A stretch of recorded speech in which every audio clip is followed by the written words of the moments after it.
Well, Tom Bower is, of course, the best-selling author of the Meghan biography, Revenge, and he joins me now. Tom Bower, do you believe this? Do you buy this from Giles Brandreth that the Queen, the late Queen, never uttered any negative words about Meghan? Because you had some revelations in your book that suggested maybe she was a little bit more unkind. No, I mean, I think Giles Brandreth is a wonderful man, very amusing, very intelligent, and clearly had a very good relationship with Prince Philip. But he's a man who never likes criticizing. He's a man who always sees the best in the world. And my sources told me very emphatically, and I believe them to be absolutely true, that the Queen was very, very disgruntled with Meghan. And that, of course, is why she expelled them, so to speak, in the great Megxit debate at Sandringham in 2020, when they were stripped of all their honorary and other titles in Britain, denied any protection, denied any finance, and told they couldn't serve as royals if they went to California. So I don't think for a moment that the Queen was uncritical of Meghan. In fact, as I said, she was rather pleased that she hadn't come to Prince Philip's funeral. But I do believe that she was critical and rather concerned by Harry's over-the-top admiration and love for Meghan. And of course, she wasn't the only one. So was Prince William. So was Prince Charles. So was Charles Spencer. Everyone thought that Harry had gone overboard. So on that story, I do think Giles Brandreth is right. You know, I think this is something a lot of us have suspected for years. The media tried to push this fairy tale romance narrative when, in reality, the people closest to Harry were seeing massive red flags. The Queen, Prince William, Prince Charles, even Charles Spencer, Princess Diana's brother, were all reportedly concerned that Harry had lost all sense of reason. And let's be honest, they were absolutely right. Now let's talk about the over-the-top admiration part. We've seen men fall for women before, but there's something different here. Harry wasn't just in love, he was consumed. And when a man becomes so infatuated that he loses his sense of judgment, he becomes easy to manipulate. Just look at how his entire personality changed. The fun, easygoing, bad boy prince turned into a constantly outraged, victimhood-pushing Hollywood activist overnight. That didn't just happen by accident. Protect your family from what, Harry? The royal family gave you everything: power, status, influence, luxury. But the second you fell for Meghan, suddenly the monarchy became this oppressive force you had to escape from? Well, what really happened is that Meghan wanted out, and you were so blinded by love that you went along with it, no matter how much it cost you.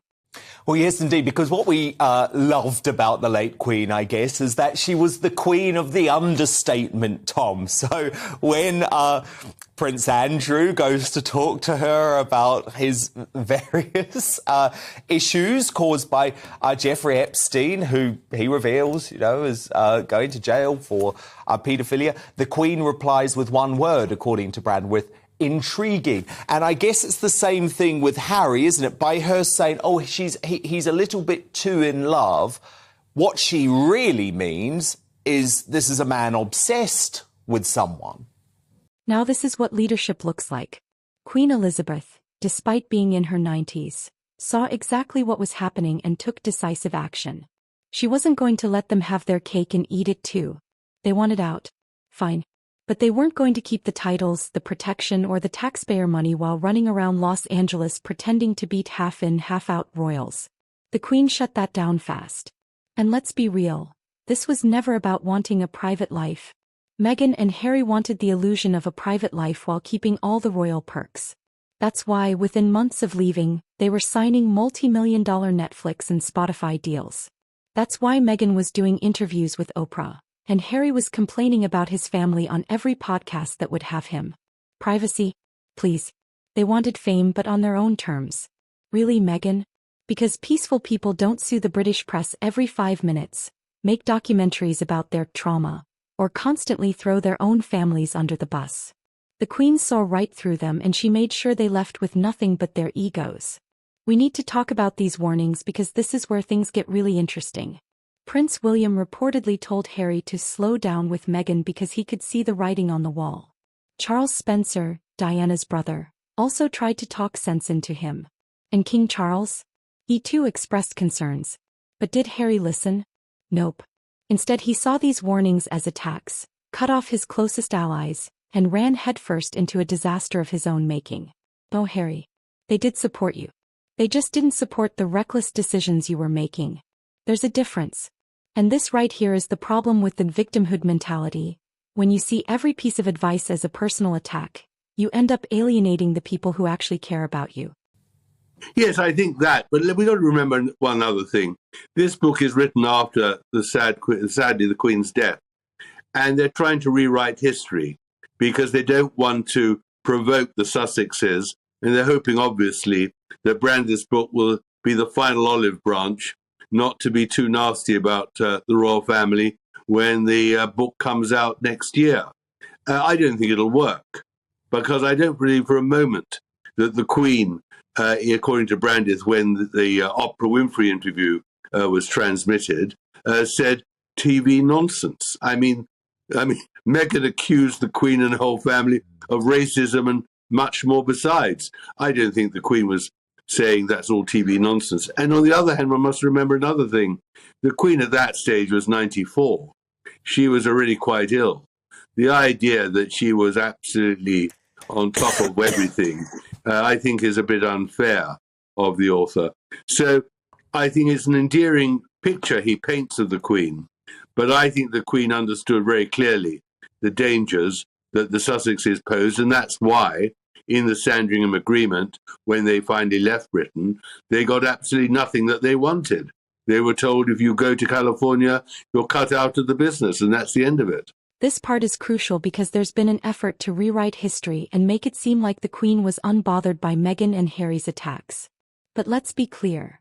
The Queen was deeply aware of the damage they were doing. She wasn't just sitting there saying, oh, it's just TV nonsense. No. She saw the danger in what they were doing and she knew exactly how destructive it was to the monarchy.